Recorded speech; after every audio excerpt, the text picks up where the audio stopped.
Hello, YouTubers, friends, compatriots. Welcome. I am a Useful Idiot, and I'm coming to you live from Useful Idiot Central Headquarters. Today I want to talk about Kurdistan. As it turns out, much to my surprise, apparently the U.S. is going to arm the Kurds. And this comes as quite a surprise because only last week they were denying any possibility of that. And we also saw a certain amount of reluctance in giving more arms to the Maliki government of Iraq in Baghdad. So what a surprising turn of events. And this comes from the Kurdish newspaper Ruda, which has been fairly reliable. And they quote an anonymous U.S. official who has, quote, offered the Kurds air support in their fight against ISIS, unquote, and is also offering arms, advisors, and humanitarian aid.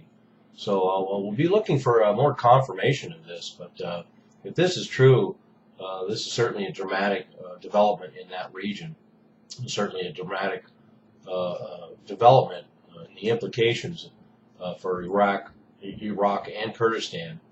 And the article goes on to say that European countries have also offered military support, which is also a very interesting development, all of this coming all of a sudden. And this kind of shows that the United States and the European community, as I have suggested before, their underlying policy has been to perhaps encourage and support an independent Kurdistan, because certainly arming Kurdistan now is going to really change the power structure in that region. And the article goes on to say, former U.S. ambassador has also confirmed the U.S. has authorized the direct supply of U.S. arms to the Peshmerga. And one of my viewers from the last video on the Kurds, and hat tip to you and thank you for commenting, pointed out that the Peshmerga are already receiving these weapons. So this is moving along very quickly, and we should see either confirmation or a rebuttal soon, if this is indeed happening this fast. And so, as I say, as I suspected, the U.S. has been quietly on board with the creation of an independent Kurdistan, and there's a lot of reasons for that. Certainly, as a buffer zone in that region, and it would act as a buffer zone for the state of Israel, and we know that Israel controls the United States government. So therefore, if Israel wants a free Kurdistan, then that's what will happen. And also, the hope that this new front with ISIS could turn the tides for the rest of Iraq, I would suspect, is another United States motive.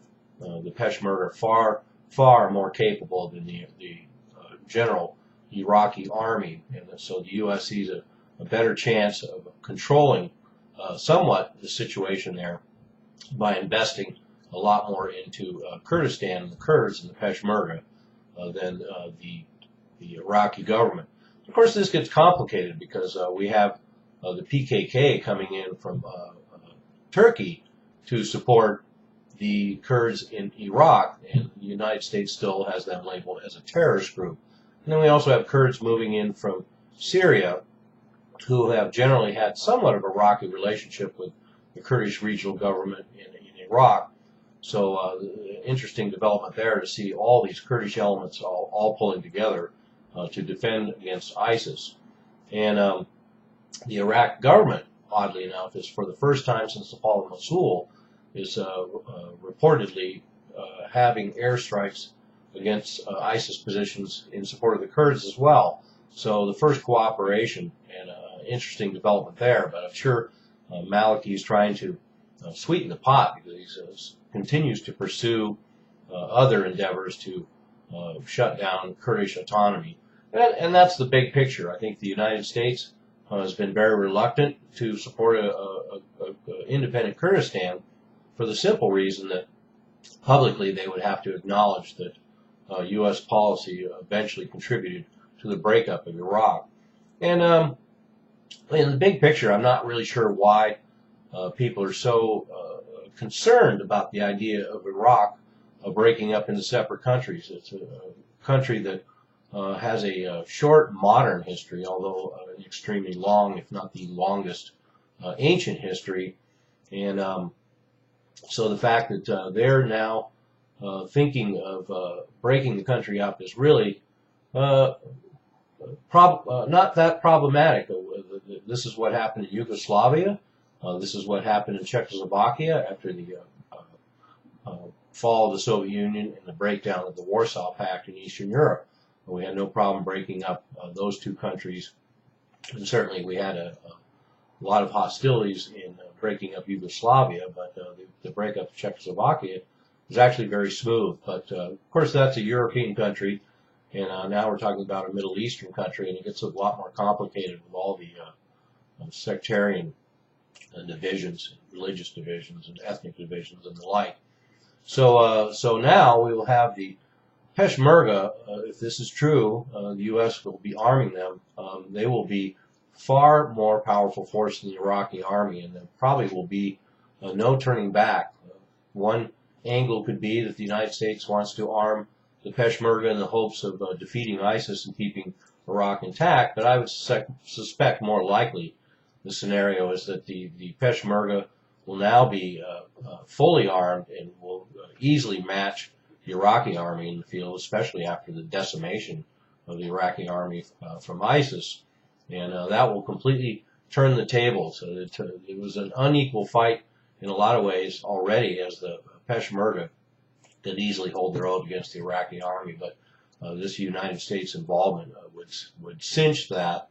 And I'm sure Kurdistan, once they have the political might to challenge the Baghdad government, they will keep the territory that they've won, and they will be independent in a short amount of time.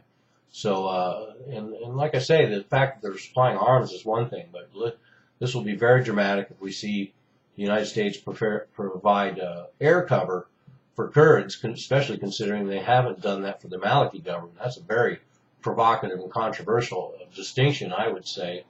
And then the fact that the U.S. is going to send a lot of humanitarian aid and advisors, and that also gets complicated. So we will now have potentially U.S. troops on the ground in Kurdistan supporting the Kurds.